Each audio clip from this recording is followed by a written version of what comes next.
All right, the summer holidays are coming to an end for many here in Germany, with lots of people returning to work, including the German Chancellor. Friedrich Merz is back, but his problems remain. According to a poll by YouGov, a majority of Germans do not expect him to see out his full term in office. The numbers come as Merz faces criticism over his response to recent wildfires.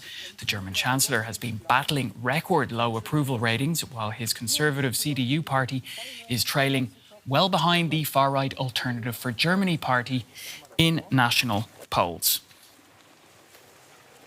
All right, well, for more on this, I'm joined by DW's political correspondent, Matthew Moore. Great to have you in the studio, Matthew. Now, these numbers are not great news for Merz as he starts a new working week after the holidays.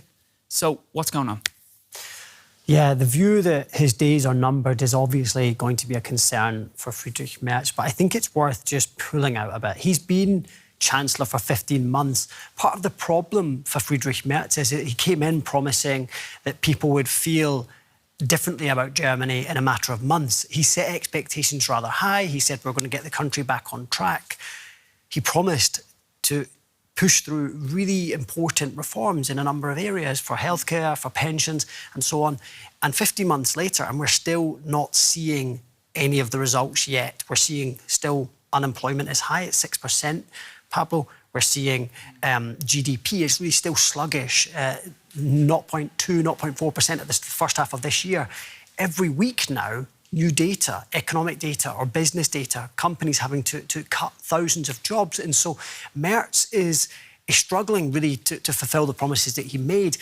And he will be concerned. He comes back from his holiday. Before he went off on holiday, there was a big scandal within his own party. A senior member of his government had to resign. There was a reshuffle. That didn't go smoothly, and all that did was contribute to this feeling that he was losing his grip and that his authority was in question. And so he will be concerned when he sees figures like this, because he doesn't have a lot of time to turn around public opinion. Well, Matthew, I want to just move over here for a sec, because there was a moment yesterday when Chancellor Merz was booed. He made an appearance in the small western town of Guy to thank emergency workers for their efforts in battling a large wildfire last week. And here, quite clearly, you can hear the crowd booing him.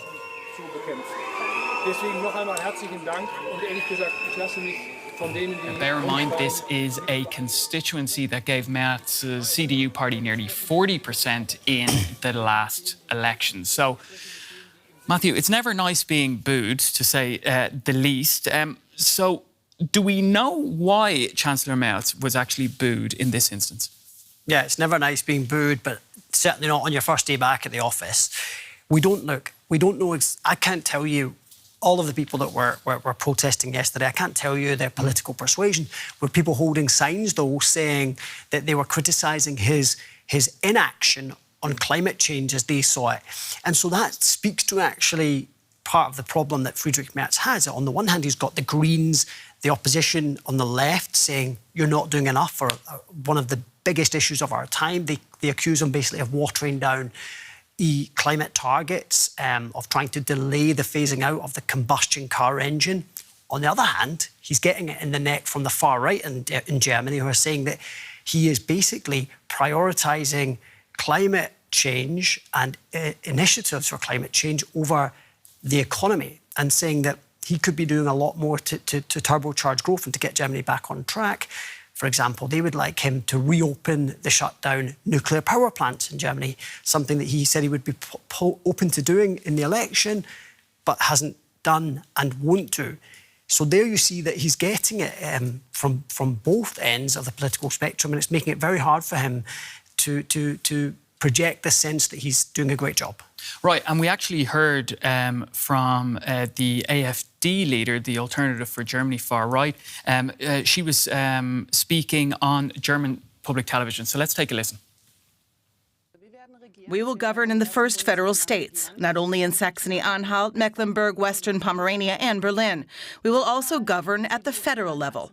Let me repeat, the CDU will never win another election, and we will show people what we're capable of. All right, there's Alice Weidel, the AfD leader, sounding pretty confident on German public television. But she also has the numbers to back her up, right? And that's another headache for the Chancellor? Yeah, so she mentioned a number of regional elections there that are coming up in Germany over the next few weeks. 2 weeks from now, in the eastern state of Saxony-Anhalt, the AfD is on course to win that election by a landslide. They would be kicking out Friedrich Merz's Conservative Party after 24 years in government there. That would be a political bombshell, really, if they were to secure an outright majority in a state in Germany. That would be the first time the far right has won and taken power at a state in Germany since the Second World War. That would create a huge headache for Friedrich Merz. There would be implications for the national government here. And I think what makes it even more concerning is that when Alice Weidel there says, we will govern at the national level, she is trying to present it as a foregone conclusion that the AfD is going to win the next election. If you look at polls as well, Pablo, the AfD is sitting at 27-28% in the polls, 6-7 points ahead of Friedrich Merz's CDU. So he's now looking down at a potential election in 2029, which may come sooner if he can't hold on to his government. But also, in the next couple of weeks, we're going to have these elections where the AfD is expected to do well. There will be calls within Friedrich Merz's party for him potentially to resign if the results are a disaster, because ultimately people are looking to avoid the AfD being in a strengthening position and growing its support over the next couple of years. One of the things I think is really important to look at is I think this is underestimated, and from my talks with people in these states, is the economy. And I think if Friedrich Merz can get the economy back on track, that can have an impact on the support for the AfD in this country. So that'll be one thing to look out for. Thanks so much, Matthew. We'll be keeping a close eye as well on a lot of your reporting, which you've been doing out and about across Germany. DW's political correspondent Matthew Moore. Thanks so much.